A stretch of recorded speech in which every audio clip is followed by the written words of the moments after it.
Hello guys, কেমন আছো তোমরা? আশা করি সবাই ভালো আছো। হৃদয়ের রসমাস চ্যানেলে তোমাদের সবাইকে স্বাগত। আজকে আমি তোমাদের মাঝে তুলে ধরবো ফুল। আসলে অনেক প্রজাতির ফুল আছে। আসলে নানান প্রজাতির ফুল থাকা সত্ত্বেও আমরা কেন সবাই গোলাপকে ভালোবাসার ফুল হিসেবে ধরে নিয়েছি?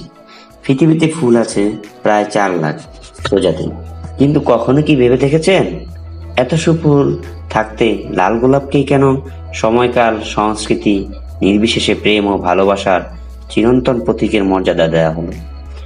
লাল গোলাপ সবচেয়ে রোমান্টিক ফুল হিসেবে সবার কাছে স্বীকৃত। শেক্সপিয়র থেকে শুরু করে বহু কবি সাহিত্যিক তাদের কর্মে গোলাপকে সৌন্দর্য ও ভালোবাসার প্রতীক হিসেবে দেখিয়েছেন। তবে গোলাপের এই মর্যাদা লাভের ইতিহাস সম্পর্কে জানতে হলে আমাদের কয়েক হাজার বছর পিছিয়ে যেতে হবে গ্রিক পুরাণের যুগে।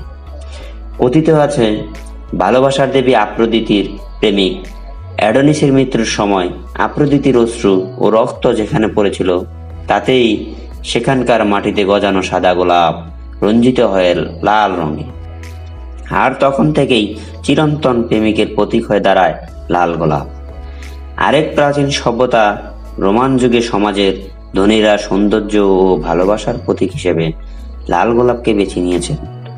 সৌন্দর্য চর্চায় ও সুবাসের জন্য গোলাপের পাপড়ি দিয়ে স্নান করতেন রোমান দেবীরা। পরবর্তীতে এই রেওয়াজ নেমে আসে বাদশাহী মহলে। চিকিৎসার জন্য ব্যবহৃত হতো গোলাপের পাপড়ি। নববিবাহিতদের বিছানার গোলাপের পাপড়ি দিয়ে সাজানো চর্চা শুরু হয় এই সময় থেকেই। খ্রিস্ট ধর্মের আগমনের প্রথম দিকে এই ধর্মের অনুসারীরা লাল গোলাপকে মাতা মেরির পূর্ণ সতীত্বের প্রতীক হিসেবে দেখত। মধ্যযুগের ইংল্যান্ডের জাতীয় ফুলের মর্যাদা পায় গোলাপ। এত গেল পশ্চিমা সভ্যতার কথা। প্রাচ্যেও গোলাপকে সমান মর্যাদা আরো গুরুত্ব দেওয়া হয়েছে। ভালোবাসা ও রোমান্সের সাথে গোলাপকে জড়িয়ে চীনে বহু পৌরাণিক কাহিনী ও উপকথা প্রচলিত রয়েছে। হিন্দুদের ধর্ম ধন সম্পদ ও সমৃদ্ধির দেবী লক্ষ্মীকে 1008টি ছোট গোলাপের পাপড়ি ও 108টি বড় গোলাপ দিয়ে সৃষ্টি করা হয়েছিল বলে বিশ্বাস করা হয়। গোলাপ ফুল হৃদয়ের উপর সরাসরি প্রভাব ফেলে বলে আরো সংস্কৃতি বিশ্বাস করা হয়। যেখানে প্রচলিত এক গল্পে আছে, একটি সাদা গোলাপের প্রতি মুগ্ধ হয়ে তাকে নিয়ে গান গাইতে শুরু করে এক পাপিয়া। গাইতে গাইতে সে গোলাপের এত কাছে চলে যায় যে গোলাপের কাঁটাবিদ্ধ হয়ে তার বুকে রক্তকরণ হতে থাকে। লাল রঙে রাঙা হয়ে যায় সাদা গোলাপ, আর তখন থেকেই গোলাপের রং হয়ে যায় লাল। এসব পৌরাণিক কাহিনী ও ধর্ম বিশ্বাসের ফলে গোলাপের ফুল ক্রমে ফুলের রানী হিসেবে সবার মনে আলাদা জায়গা করে নেয় বলে ধারণা করা হয়। আধুনিক যুগে গভীর আবেগ ও ভালোবাসা প্রকাশ করতে ভালোবাসার মানুষটিকে লাল গোলাপ উপহার দেওয়া হয়।